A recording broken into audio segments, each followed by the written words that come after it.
And just like that, we have seen all 48 teams of this World Cup in action, getting through the first round of group games. Obviously, we had the last two groups take shape with Group K and Group L all playing their games. And as I said yesterday, there's still some big teams that we have to talk about heading into this World Cup. One of those big teams played the first game of the day. Of course, that's Portugal against DR Congo. Now, in the first couple of minutes, this looked like exactly the start that Portugal needed. An early chance created by Pedro Neto and João Neves, of all people, getting the header on to put Portugal ahead just 6 minutes in. I was impressed considering that it was those two players that actually ended up creating the goal for Portugal. Obviously, Ronaldo, Bruno Fernandes, or any of the top players for Portugal were really involved in that one, so I thought, this is a good start. Portugal can be able to build on from here, already scoring that early goal and try to build off of it. But as we've seen many times in this tournament, 1-0 lead is never safe. And for some reason, a lot of teams still think that a 1-0 is fine. They could easily get 2, 3. That's just not how it works. Even against these smaller nations, they always find a way. And it was the same thing here with DR Congo. DR Congo just basically allowed Portugal to have the ball. Portugal never really able to create many more dangerous chances. In fact, Portugal, after getting that first goal, only recorded one more shot for the rest of the half. They had a lot of the ball, but they just weren't doing much with it. And that's honestly what I would characterize this Portugal team throughout this game. And again, just when Portugal felt safe with their 1-0 lead, DR Congo came in with the set piece, and Yohan Wissa, completely unmarked. I don't know how he was that wide open in front of goal, and he heads in a historic goal for DR Congo, their first at the World Cup, and they draw level with Portugal. And I knew that from this point on, it was going to be very hard for Portugal to get that second goal, unless they made drastic changes, which they really never did. If you want to call a drastic change, bringing Conceição on for Bernardo Silva. But at the same time, I don't think Bernardo Silva should have been starting in the first place. I don't think he's done really enough to be able to earn that spot as a right wing. He's better off as a centerman, and obviously Portugal's midfield is just loaded. But as a winger, he just doesn't provide that same attacking threat. And looking at some of Roberto Martinez's other substitutions, they also just don't make a lot of sense.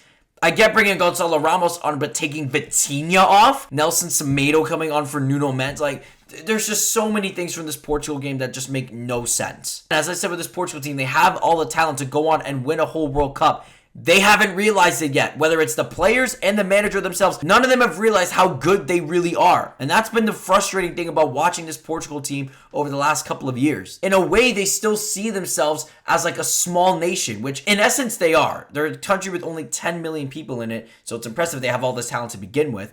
But still, this is the same mentality that has cost teams in the past like Belgium, another team that Roberto Martinez managed with a golden generation and weren't able to get anything done. And unfortunately, with how things are looking, it could be the same thing for this Portugal squad. I mean, I talked about Spain the other day, how they were just passing and passing, not really creating any real chances. That Spain game compared to this one, it's night and day. Spain did a lot more, especially when their substitutes came on. Portugal, there was just nothing. There was not really anything that I could really hang my hat on. The fact that despite Portugal having so much more of the possession, and yet DR Congo ended this game with more shots and more expected goals, tells you everything you need to know. One, that DR Congo could be really threatening on the counterattack, but also that, again, Portugal did not bring much of a threat to really capitalize on anything. To me, a draw is a fair result for both teams, especially for DR Congo. Fair play to them. You could say in a lot of ways that they actually outdid the Portuguese in this one, and they get a big point in this group. And again, as I've said for Portugal, as I've said for many other teams, it's not going to get easier. We saw what Uzbekistan looked like today. They're a team that you do not want to mess with. So Portugal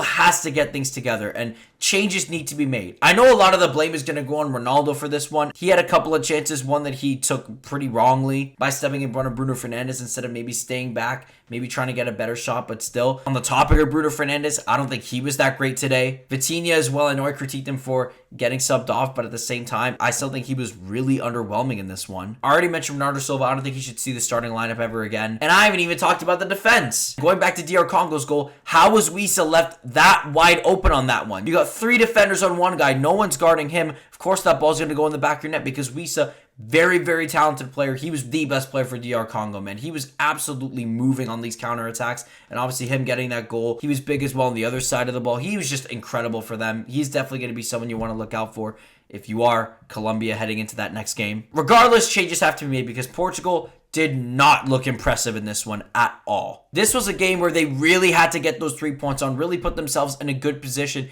to get themselves first place in this group. And again, this was the reason why I went so back and forth on predicting them and Colombia as far as who would get first in this group, because it just felt like Portugal was more likely to mess things up. And they already did. One game in, they've already messed things up as Colombia have the advantage. We'll obviously get onto them later. But still, not the start that Portugal wanted. And things just have to turn around from here. Unless you are a Roberto Martinez hater, in which case you probably want this result. And you probably want Portugal to have a bad World Cup so that he gets fired. I might be one of them. Now into the second game of the day, we go to Group L, the biggest match of this day. England against Croatia. Heading into this, there was a lot of questions of what Thomas Tuchel's starting lineup would be. In the end, it was Anthony Gordon and Noni Madueke flanking the wings for England, with Bukayo Saka and Morgan Rogers coming off the bench. Some were puzzled by these lineup changes, but in the end, some of them have really quick impact, especially Noni Madueke, who essentially drew first blood, drawing the penalty for England, in which Harry Kane took 2 attempts to put it in. The first one, he did the thing and caused Livakovic to leave his line by probably this much. There had to have been a better angle on the Livakovic one, because on the surface, it looks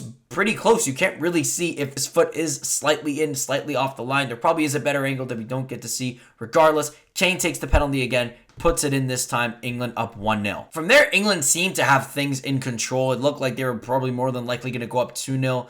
That was until Croatia gave us some absolute brilliant football, with Peter Sucic making a great run, cut in, and then he lays it off to Martin Baturina, who absolutely smacked one in from outside the box. Too powerful for Pickford to keep it out, and Croatia, against the run of play, were back level. But then we saw England bring a little bit of that Arsenal set-piece magic with Declan Rice on the corner, and this time, instead of having Victor Gyökeres as his target, not bad, I mean, he did play well in that Sweden game, but at the same time, he's no Harry Kane. So like clockwork, Rice found Kane, and England are back on top. I mean, the Golden Boot race for this World Cup is already turning out to be absolutely insane. We've got Kane on 2 goals, Mbappe on 2 goals, Haaland on 2 goals, Messi on 3. But again, just when you thought the first half was done, Croatia with another bit of magic, with Paslic playing a ball in, and Ivan Perisic with the very, very smart play, laying that one off instead of getting it for himself, and Peter Musa slots it in. It's 2-2. Somehow, Croatia, despite being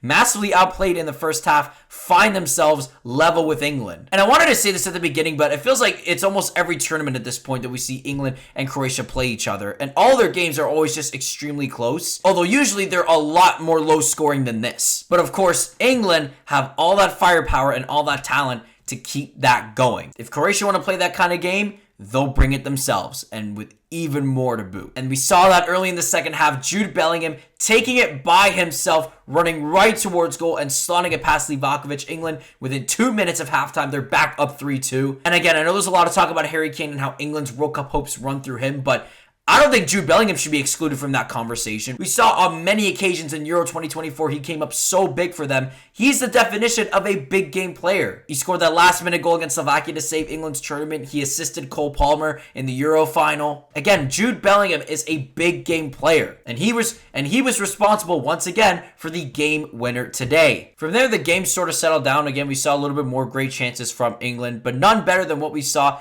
late in the game with the substitutes on. Bukayo Saka running down the right, cutting in, and finding Marcus Rashford, who slots home a brilliant finish. England up 4-2, game, set, match. A great start for England, a great attacking display from them as well. In years past, especially in the Gareth Southgate years, England don't usually have these kind of attacking displays.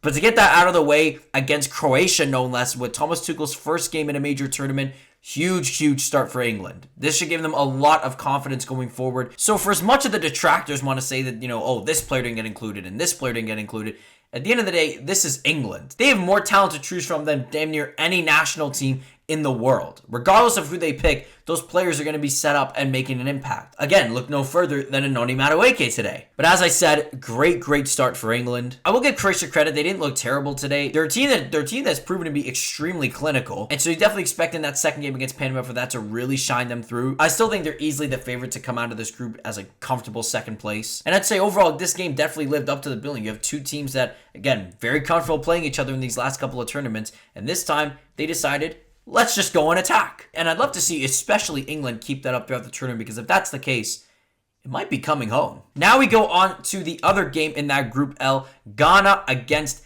Panama. And for the first time in this tournament, we have a rain-soaked game. And of course, these two teams were the ones that had to play through it. But regardless, one thing that I gotta mention before I talk about the game itself was the crowd and just the energy of it. The game was obviously in Toronto, and again, rain was a factor, but that didn't stop these fans from going absolutely nuts. I'd say the Panama fans outnumber the Ghana fans, but regardless, both sides brought that energy. Both sides were really loud, and that was so great to see. Again, this is a big game for both of these teams. Obviously, they're going to have England and Croatia next. Those are going to be games where they're going to be really against it.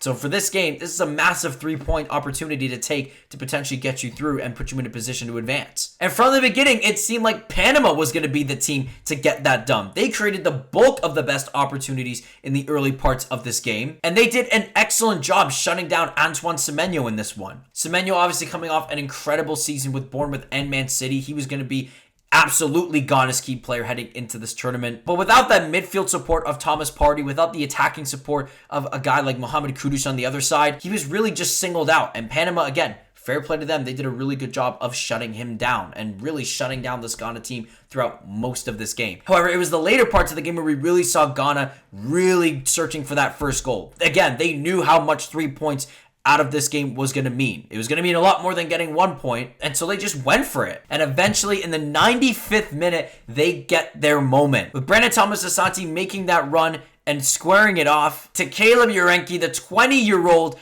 is the hero for Ghana in literally the dying minutes of this game. He puts Ghana up 1-0. Panama had another chance in a corner, came so close on that one as well. This was just such a great game for both teams. They really, really wanted this. But it was Ghana who obviously took the 3 points and took a huge, huge win in this one. And again, the vibes after this game were just insane. I've seen so many videos and clips of them celebrating around the city. It's just so great to see. It obviously just motivates me to go out for these games, especially the ones that are in Toronto. Really get a hang of some of these fan bases, because man, it's just so great to see. And again, shout out to Ghana. They never gave out on this one. And again, like I said in my preview, Ghana, even though they're a team that has gone through a lot, obviously, like I said, they didn't make AFCON this year. But at the same time, when it comes to the World Cup, they always just find a way to show up, especially for games like this. Those cagey contests where one goal might decide it, they go on to pull through. They obviously get a big 3 points in a group like this as well. Definitely putting the pressure on Croatia. And now on to the last game of the day, Uzbekistan against Colombia. And once again, the late games, they just deliver. I mean, I don't know what more evidence you need for these late games, man. You just have to watch them. They're just so great every single time. Now, in this one, I was more so looking forward to Colombia's return to the World Cup. And man, did these guys not disappoint. They were just so great in the attack. And Luis Diaz in particular, we got to talk about this guy, man. He is up there, man. For any national team, when you have a player like that is as much of a game changer as he is, you got to just let him have the ball and let him do his thing. And we saw how this one, even with Uzbekistan's standpoint, every time this guy had the ball, they were just hunting him down. They knew what he was capable of. They knew how dangerous he was. That was probably written all over their whiteboard heading into this one. But they couldn't contain him for long, as in the 40th minute, he played a brilliant ball into the box. And out of everyone, it was Daniel Munoz who made the run in behind. Brilliant finish. That's Erling Haaland-esque right there on that one. Colombia has the 1-0 lead. The stadium just goes nuts, man. It's pretty much 80% Colombia fans in there. And again, Daniel Munoz, the right back with the goal. Now, obviously, he's been a standout this year with Crystal Palace. He's been one of my favorite players on this team. And for him to have that freedom to obviously go up and attack, make those big runs like that, they'll probably be asked to do that a lot more going forward, because again, that was just brilliant stuff from him. Colombia have the 1-0 lead. Now, as I've said before, right, 1-0 is a dangerous lead. Colombia going at half, we're absolutely cruising. But early in the second half, they really started to let up. All of a sudden, Uzbekistan were starting to get some opportunities in, and they made them count. A mix-up in the back opens up Abasek Fezalayev to get the equalizer in a goal that, if you're Colombia, you'd be extremely frustrated. Camilo Vargas had to have done better on that one, and just the whole defense really had to have done better on that one. But again, Uzbekistan, against the run-up play, they are level with the Colombians. And at this point, I was starting to get pretty nervous for Colombia. I thought that this could turn out to be like the Portugal game from before, a game where they should be dominating, but they let up for a couple of minutes. All of a sudden, they give up a goal, and they struggle to get another one. But again, when you have a game changer like Luis Diaz, you give him the ball, let him do his thing.